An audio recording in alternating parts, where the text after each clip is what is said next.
YTBC, this is your boy Coach Shelton Harrison. Guys, I want to talk about the mistreatment of Guillermo Rigodeaux. I want to talk about it. His mistreatment has been going on for a lot of years, y'all. And it started out with, his own promoter, Bob Arum, really not promoting him well. Then it turned out, HBO just started mistreating this dude. And it's just like, over and over and over, the guy has experienced a lot of mistreatment in the sport of boxing. I mean, this is a sport that he's dedicated his life to, but, he hasn't really receive his just due.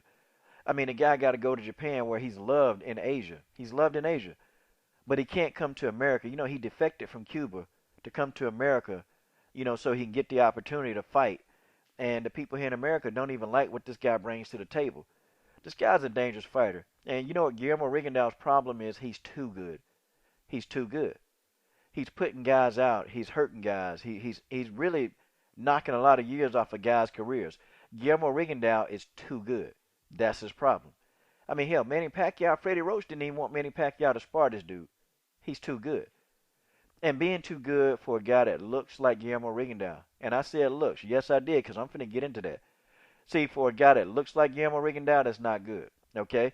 Now, if Guillermo Rigondeaux looked like somebody else, if he looked like somebody else, then he probably would get the opportunities that he's deserved.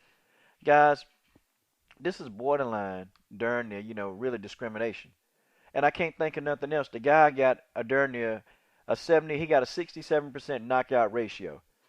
That means he knocking dudes out. He putting them on the canvas, he putting them out of there, he making them quit. I mean, and I started looking at his career. I started looking at, people he done fought. I started just look, and his resume it don't stand out. Like his resume don't throw any red flags. He's fighting, his opposition is not bad. And he got Nonito Donaire, he got Amagas on his resume.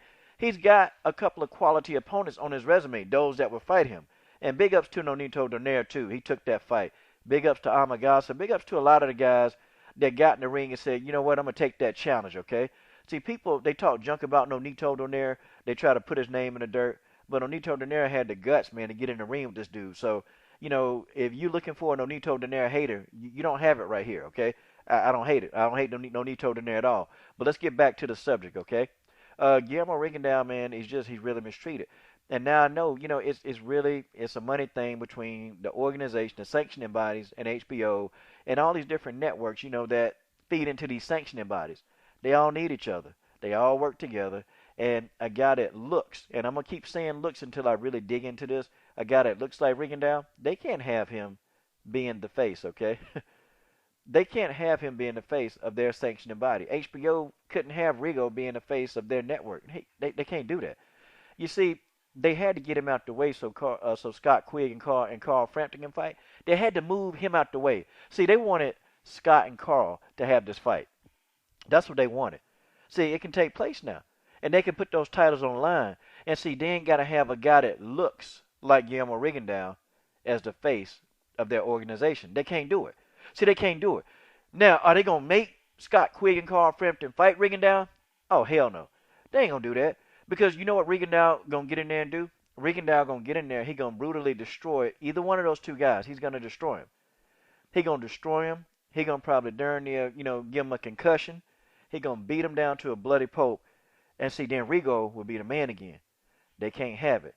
And guys, I looked over Rigondeaux's career. I don't really see a lot of red flags on his career. I mean, he got a solid amateur background. I don't see a lot of red flags. And I kept digging in and looking and looking. And why don't they want this man to be promoted? Why? Why? So then they say inactivity. Okay, they say, well, it's just because he's just got a lot of inactivity. Like hell he do. He do got a lot of inactivity. Don't nobody really want to jump in the ring with the Rigondeaux. And I'm going to be honest, the only way Rigondeaux going to get good fights, Rigondeaux is going to have to move up. He's going to have to fight at 126 probably. Hell, Rigondeaux might even have to fight at 130. I mean, he going to be undersized. But Rigondeaux, technically, y'all, Rigondeaux is going to have to fight in the higher weight class to get competition. And I can go with that because Amagasa came in at about 142. And Rigondeaux, he outweighed Rigondeaux by what, 12, 13 pounds when he got in that ring? No. He outweighed him more than that by 20 pounds. Okay, he outweighed Rigondeaux by a lot, man. So Rigondeaux going to have to move up and fight 130. Like, he going to have to because none of the dudes from between 122 and 126, ain't nobody really making a rush to get in the ring with this guy. They don't want to get in the ring with him. But see, here's the real truth. Look at this photo that I have posted, y'all. On the left, you have Guillermo Rigodeaux, fighter, okay? Very good fighter. On the right, you have Paul Lawrence Dunbar. He is a poet. He was born into slavery. His parents were both slaves, okay? I look at this photo, and people, I don't want y'all laughing and thinking this is a joke, because it's not. Rigodeaux looks like one of the slaves. And you know what I got to thinking about? I really, really got to thinking about they can't have a guy that looks like Guillermo Rigodeaux be the face of their governing body. And people, that's just the way that is. They don't want a guy that looks like Rigodeaux. You see, Rigodeaux has all the characteristics of a modern day slave. Got all the characteristics. If you put these two men side by side, and if you took Rigodeaux and put Rigodeaux back in that time era, Rigodeaux, they probably treat him like they look at him like a slave. I mean, they would literally think this man is a slave. Well, they would think all blacks are slaves back in that time, but I'm saying you had some free ones too that was running around.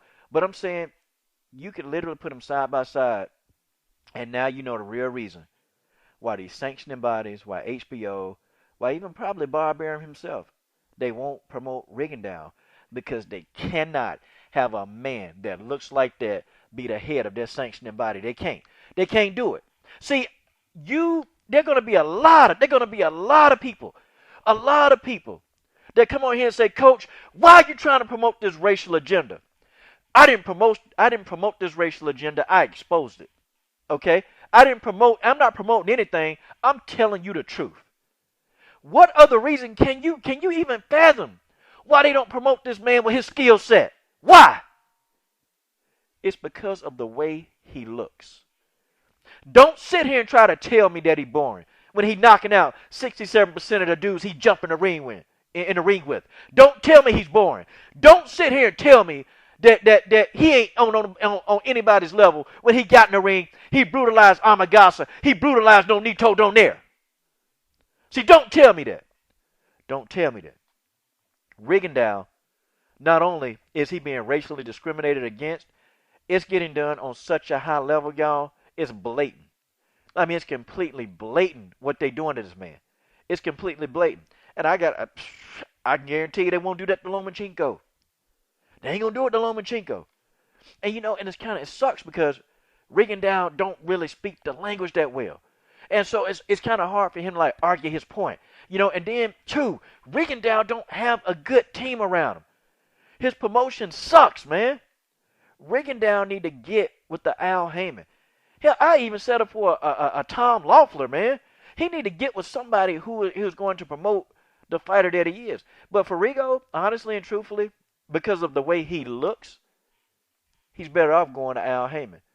And people, y'all can sit here, some of y'all can thumb this video down, but the real people who really understand where I'm coming from, you know exactly. It makes sense now. I can't find any other reason, y'all.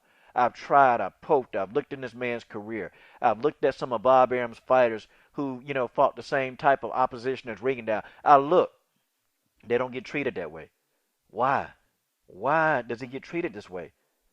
It's not because of what he is. It's not because of his skill set. It's because of what he looks like. They can't have a guy that looks like this in their minds. Not in our minds. See, not in me as a boxing fan. I can give a damn what he looks like because the man can fight.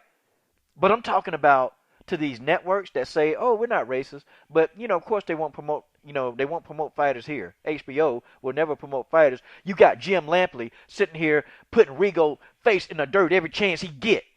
Every chance he get, he putting Rigo face in the dirt. But we say that there's no racial agenda with HBO and these sanctioning bodies. They can't have a guy that looks like this be the head and the face of an organization like those. That's just the way that is, people. Whether you like it or don't like it, you sit down and look at it. Any of you come on here, you can say, Coach, you way off base. Find me another reason. I can't find no other reason, guys. I'm sorry. I'm sorry. This man is being racially discriminated against, okay? And it's because of the way he looks. And that's just how it is. This is your boy, Coach Shelton Harrison. I'm done.